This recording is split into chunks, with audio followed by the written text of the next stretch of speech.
Hi, friends. It is I, your old friend, host Eric.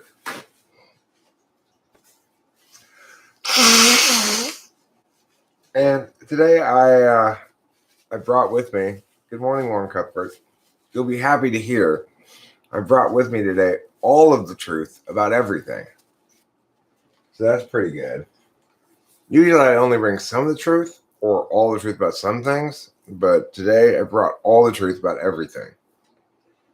So I hear you were wondering, what is 2 plus 2? Well, I've got the true answer for you, Lauren Cuthbert. It's 4. It is. It is 4 is the thing.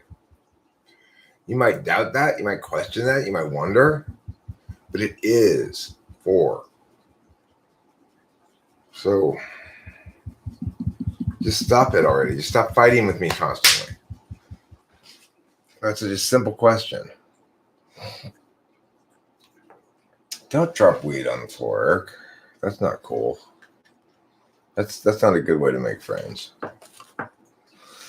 So anyway, second day of sleepy week for me today. Yesterday was the first day of sleepy week. Hi, Saleh the Icelander. I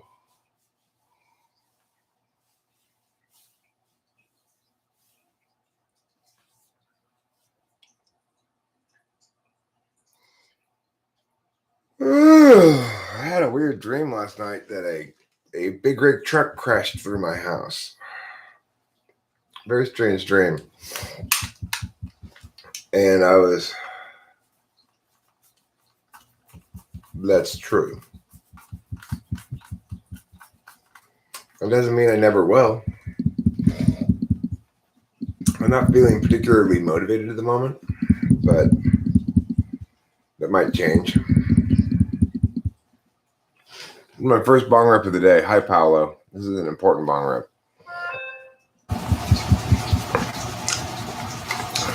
Strange dream? I don't know if it's strange or not.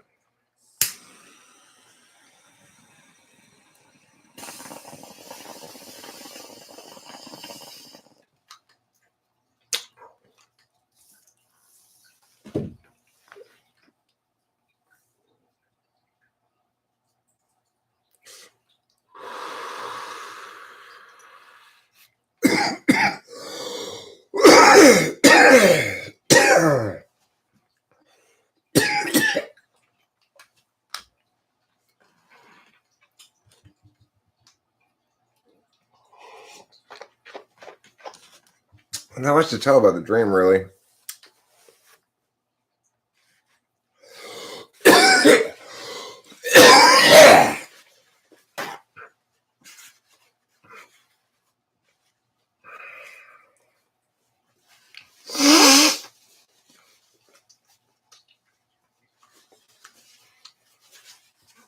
The house had its old design before the remodel.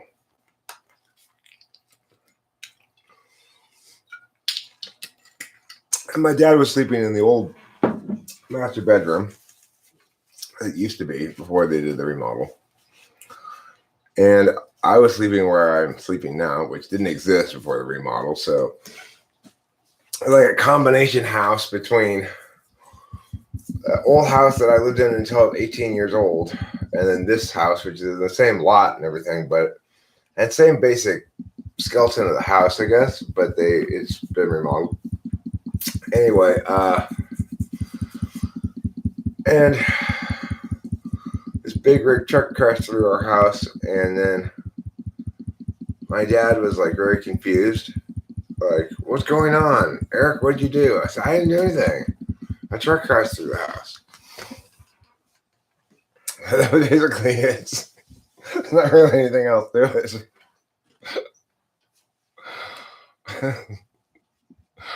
I mean, what does it mean? I don't know. Nothing. Just a truck crash through our house. This is a strange dream. I mean, I'll agree that it's not my usual kind of dreams that I have, but what made me dream that? I have no fucking idea. I have no idea. Who knows why you dream things? I often have dreams where I'm trying to get somewhere or I'm being chased around by something. Like, I had another dream last night where I was running along this like foresty area, and there was an edge that I kept having to be careful not to step over the edge because it's like it looked like there wasn't a drop off, but there was. It's like, what kind of dream is that? You know, that's really all there was to it. Is I was running along this foresty area, and there was a drop off, and I kept telling myself, "Remember, don't go over there too much. You're gonna fall off the edge." Who knows why I dream such shit?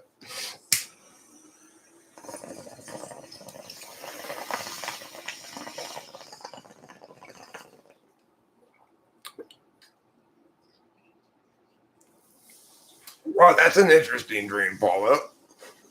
You have a dream where every couple months where you turn blind in inappropriate situations.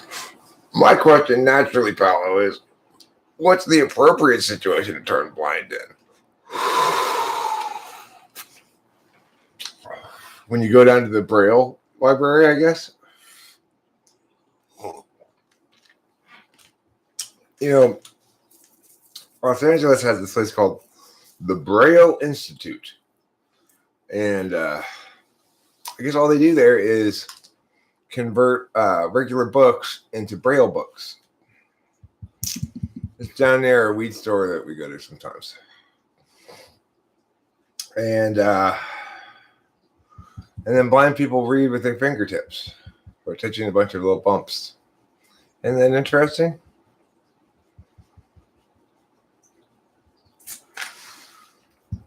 We got a really cool little lobster the other day for our fish tank. Now, granted, it's not really a lobster. It's a crayfish. It's got to be a crayfish, right?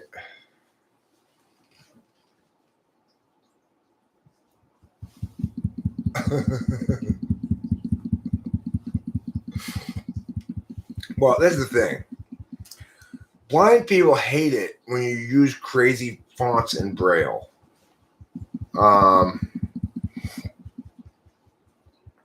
It's like they're reading, like, oh, fuck, Comic Sans.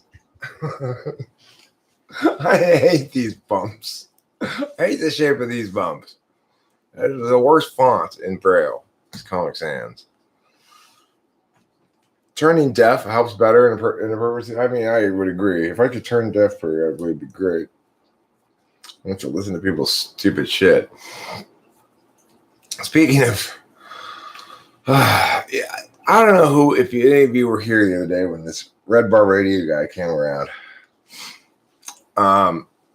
He's still doing the same thing he did freaking 25 years ago, which is pretending to be other people to promote his own shit, you know?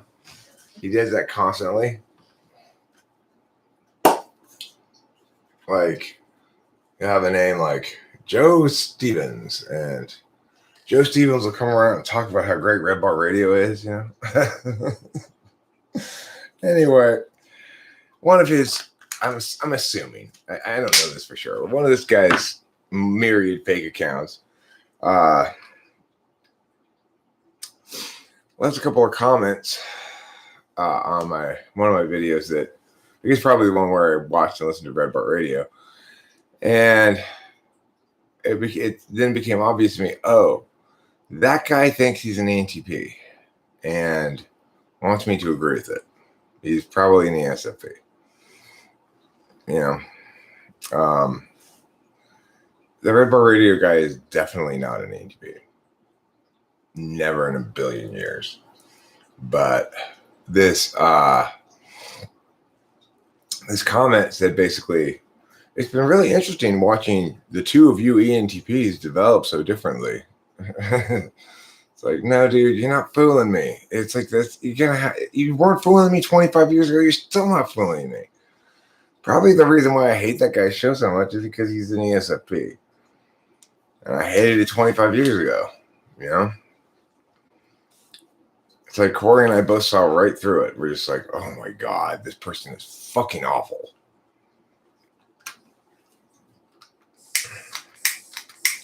Like now what he does apparently is like basically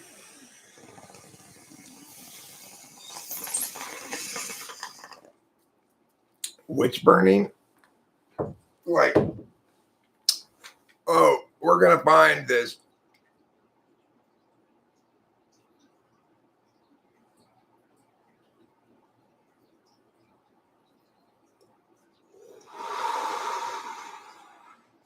We're going to find this legitimate witch, right? Like, here's some guy who slept with somebody underage or something. And then we're going to just fucking burn that witch, you know? To simply stand on an edge of a cliff and look out suggests that you have achieved a steady level of understanding and awareness. Perhaps you need a fresh point of view to look at your current situation, be above your environment, and see things in a new light. I'm not sure why you added the INGs in there, but are you suggesting I'm stagnant somewhat in my worldview? I mean, rather unlikely, but I suppose possible.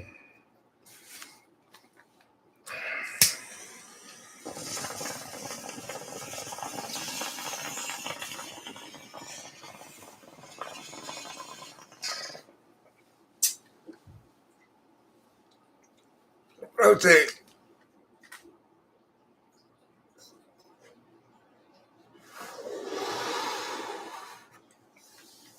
Jennifer brings up kind of an interesting point here about NI and SI. So SI really sees things as the continuation of what's come before. The idea of turning over a new leaf or some sort of epiphany that changes who you are all of a sudden, a suddenly fresh point of view, blah, blah, blah. Those are very NI notions that your current knowledge is detached from what your previous experience has been, and that the truth can set you free, quote unquote. That's a very NI perspective. SI people feel as though it's sort of like the FI of knowledge functions, you know. There's accumulated weight. Something that Rachel has come to understand over time, that she didn't maybe understand at first, is that the reason I'm a pretty guaranteed reliable relationship partner is partially because I'm an SI, which is to say I see the value of a relationship increasing as I have more time invested into it. So as long as the relationship's not bad, then I'm going to continue being less and less likely to leave, cheat, anything like that. An NI perspective would say each of you has a certain amount of, I guess, mating capital. And if one party's mating capital greatly exceeds the other, then they're going to trade up, so to speak. But that's just not how I roll. The truth about truth, subjective versus objective.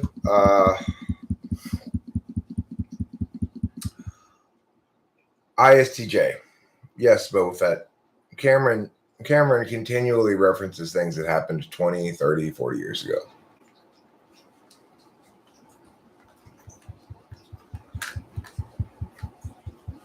So I would say ISTJ is most like that for sure. Anyway, here's the thing about the truth, quote unquote. Truth is a status that gets afforded to statements. And before we talk any further about what it means, it's important to understand what it is. It's a status that gets afforded to or denied to statements. If I make a statement like, I am a man, most people are likely to afford that statement a value of true, because there's little to disagree with there, right? I'm probably not a woman based on all of the cues. I don't self-identify as one. You can determine that by my words alone. And even though you don't actually get to check between my legs, there's enough evidence in front of you that you would be willing to say that's true. If I were to say I'm over 10 years old, I'm older than 10 years old, then I don't think anybody's going to dispute the truth of that statement, right? Nobody's going to be like, no, Eric, you're not older than 10 years old. But the thing is, because there are certain kinds of statements we can make that seem indisputably true, we tend to think of truth as a universal, but it's not. What is a universal is validity.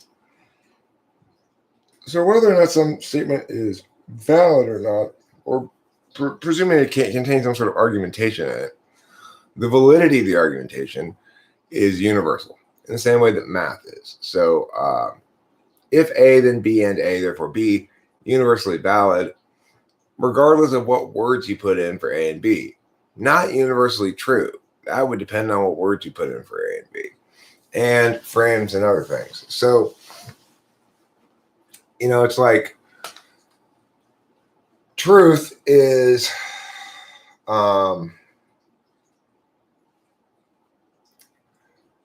sound. Sound is both valid and true. If you're making arguments, the thing is also this: people use the word truth in lots of different ways. And we should always begin any discussion of any words by talking about really how people use the word. So,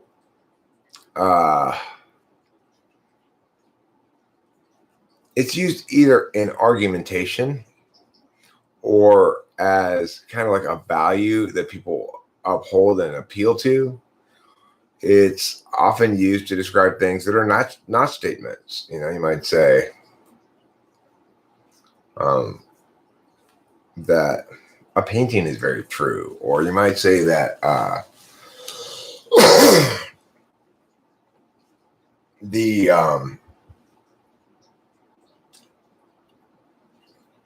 line or level of a given construction project is true. So there's a lot of different ways people use the word. You might say truth is beauty, beauty is truth, or something. Subjective versus objective truth is a big discussion because people don't understand the words subjective and objective and don't use them meaningfully. And again, we always need to begin our conversation with a discussion of usage and definition. So literally, the words subjective mean of the subject and of the object, right? The problem we have in discussing these things is there's a third category of thing that we're not including in our conversation that needs to be included if we're going to have a meaningful conversation about it, and that's agential. So it is possible to observe a subject hidden in an object. Who's doing the observing there? Another subject? Well, in language, yeah. Language, we have to express agents as subjects. We can only determine the agency of the thing through the pronoun I, or through the kind of verb, like observe, know, etc. If you've got a subject of an infinitive phrase, then you've got an observer stated in the sentence. I watched the squirrel run up the tree. There you have a subject of an infinitive phrase. The squirrel is the subject of the infinitive phrase. The squirrel to run up the tree with the two is implied. So the thing is, we don't have in our language, typically, we don't usually make a distinction between agent and subject because linguistically, we just make that distinction with a different subject pronoun and with it as it's expressed via the nouns. Via the verbs. So, okay. So before we begin anything else about subjective and objective, understand that they are qualities of language, right? They're expressed in language we're talking about. There's a constant problem that people have, which is failing to distinguish between the symbol and the thing it represents. And the extent to which the thing it represents is or is not more concrete than the symbol itself. There are symbols about relationships between symbols that are not referencing anything concrete. I say this is a cigarette, I'm referencing something very concrete. It's a statement about the physical world. And it's linking into what I presume are other forms of data gathering than my words from you, namely your eyes and seeing this thing. If you're not watching the video, you're just listening to it, you don't actually see the cigarette, but you're probably imagining me holding it up because it's pretty obvious what I'm doing here, you know? So here's the deal. The most useful thing we can do as far as talking about objective and subjective is first to note this. With all that pre-claimer stuff that I just did, not particularly useful, but necessary if you want to be correct. The most useful thing you can do is you can point out that data can be either objective or subjective, and nobody should disagree about whether data is objective or subjective. People continually talk about people being objective or subjective, or statements being objectively or subjectively true. But let's forget about those things that are points of argumentation first and agree that data, whether or not data is objective or subjective, is absolutely determinate. Okay? So what I mean by that is if I am talking about something about the Eiffel Tower. The Eiffel Tower is objective data. Let's say I tell you the circumference of one of the poles that goes up is meow. You could go there and measure it yourself in theory. It's objective data. Everybody has equal access to the object. If I make claims about a physical object that has a unique name that everybody knows what we're talking about, then we all have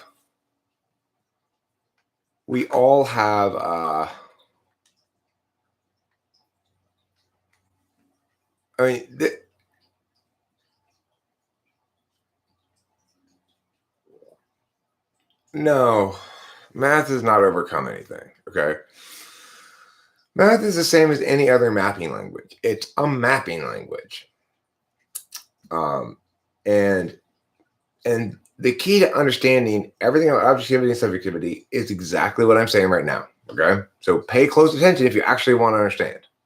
Begin with the reality that data is referred to as objective or subjective based on whether all parties can access it equally. If everybody can access data equally and come to their own conclusions about it, the data is objective. We might not agree about our conclusions nevertheless. Now, if we disagree about our conclusions about something that's objective, data-wise, in other words, if we disagree about whether this is a cigarette, then either one of us is wrong or one of us is being subjective and choosing to be wrong, right? So there are different, I could take an objective calculus towards something, that means, let's say, a disinterested calculus, and still be wrong.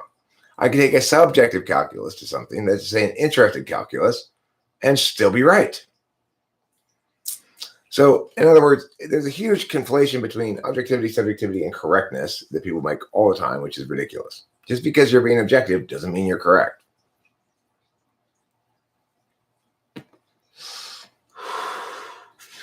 So, the second of two primary definitions of objective and subjective that we need to talk about is the second, which is when used to describe a person's decision-making calculus. And in that regard, it's very simple. Is it an interested calculus or a disinterested calculus? A disinterested calculus tries to call the game fair. So the referee tries to call the fouls the same for both teams with no bias, quote unquote, right? No favoritism. That's a disinterested calculus. And interested calculus is the coach on the side screaming, that's not a foul, that's not a foul, whenever it's against his team, but not when it's for the other guy's team, right? Because he's trying to influence the referees. He's using an interested calculus. Both are perfectly acceptable. It is perfectly acceptable that the coach is using a subjective form of reasoning to decide whether or not these fouls are legit, because after all, he's trying to win the game, and that matter is only instrumental to him in that frame, right? So it's perfectly fine and to be expected that he's going to take that subjective calculus. On the other hand, it would not be acceptable for the referees to use a subjective calculus, because within the same broad frame, that's not their role, and they would be bad referees if they were to take an interested approach. Because to be a referee is to be tasked with a disinterested calculus of the game. So the reality is there are very few people who can referee ideas successfully. I referee ideas successfully, which is to say I'm always disinterested in my calculations regarding them. I don't let any sort of bias, confirmation bias or whatever, influence my positions on things. I'm always going for what is most correct, not what is expedient to me or what I'd like to be correct or what's consistent with what I've already said or anything like that. Always what is most correct. So as a consequence, that means I am a ideal idea referee. And people get very frustrated with me because I keep insisting that I'm correct and they're not, about meow, meow, meow, meow, meow. And I say, look, the reason is not because I'm somehow like smarter or better or whatever. It's because I've habituated this disinterested calculus by a debate. Debate forces an individual to argue both sides of a single point.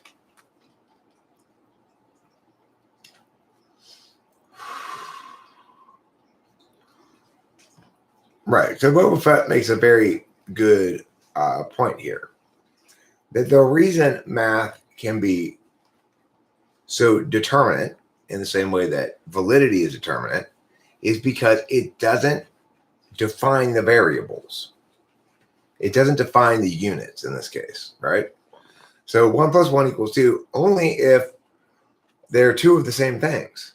One orange and one apple, it does equal 2 fruit. It doesn't equal 2 oranges and it doesn't equal 2 apples. Now, if you want to include words in it, and you want to say 1 apple + 1 apple = 2 apples, well, in that instance, what you're saying is quote unquote true, but it's also just tautological, right? It's implicit to the definition of 2 that it's the combination of a pair of ones. So it's important to remember that underlying even math is fundamentally the logic of language. Math adds some additional logic, but the logic of language is the logic of the statement connectives. And is plus. And not is like minus. In logic, we can say if A then B. In math, we'd have to say, something like A function B, or something like that, and define the functions. But because there's not a conditionality is not contained within math implicitly, but math is like it's like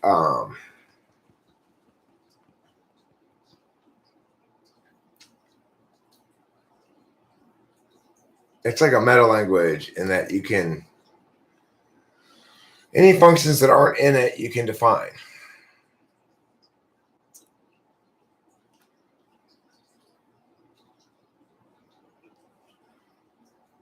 Well, that's true maybe about size diamond, but it's not true about, if I say,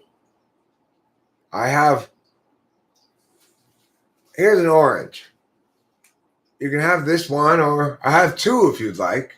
So yes, I'd like 2. And then I go, okay, here's your orange and here's your alligator. You're going to be like, whoa, whoa, whoa, whoa, whoa. That's not what we talked about at all.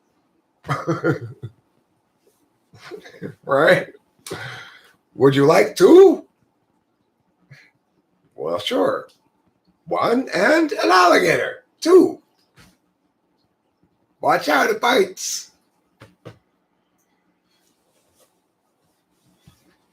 So, Boba Fett makes a good point. That to the extent that math is more precise, it's more precise because it includes less.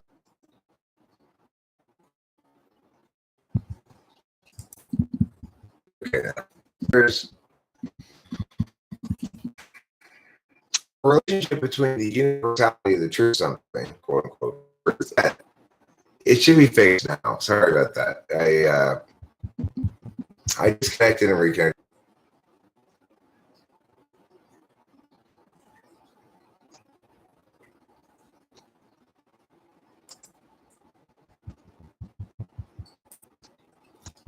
I may have to end this stream if it keeps doing that and reset the internet. Sometimes it's just every once in a while I have to reset the internet. I wonder if I paid my internet bill recently.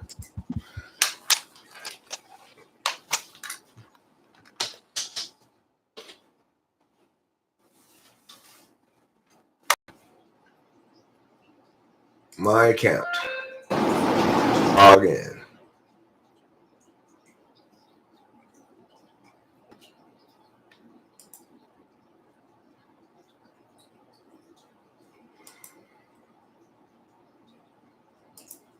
Well, I mean, I do owe this month, but that's all,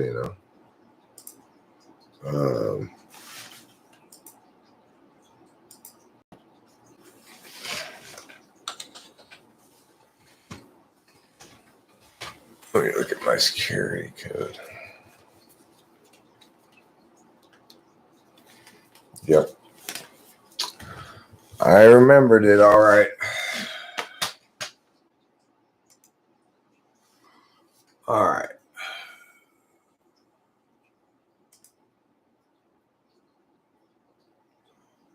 Well, usually,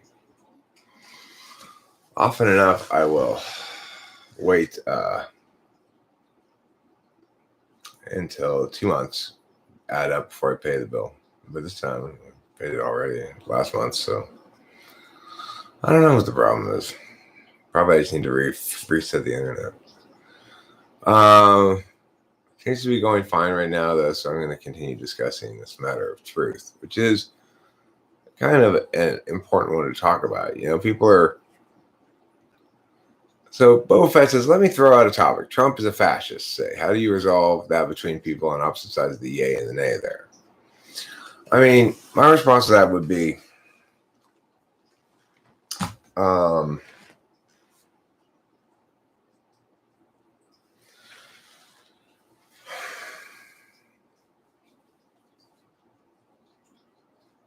I still buffering? If so, I'll end the stream, reset the internet. I don't see any sign of it now on this end. Usually it says your connection's unstable or something, but it's not saying it right now. But I guess I must be buffering still. I'm going to end the stream.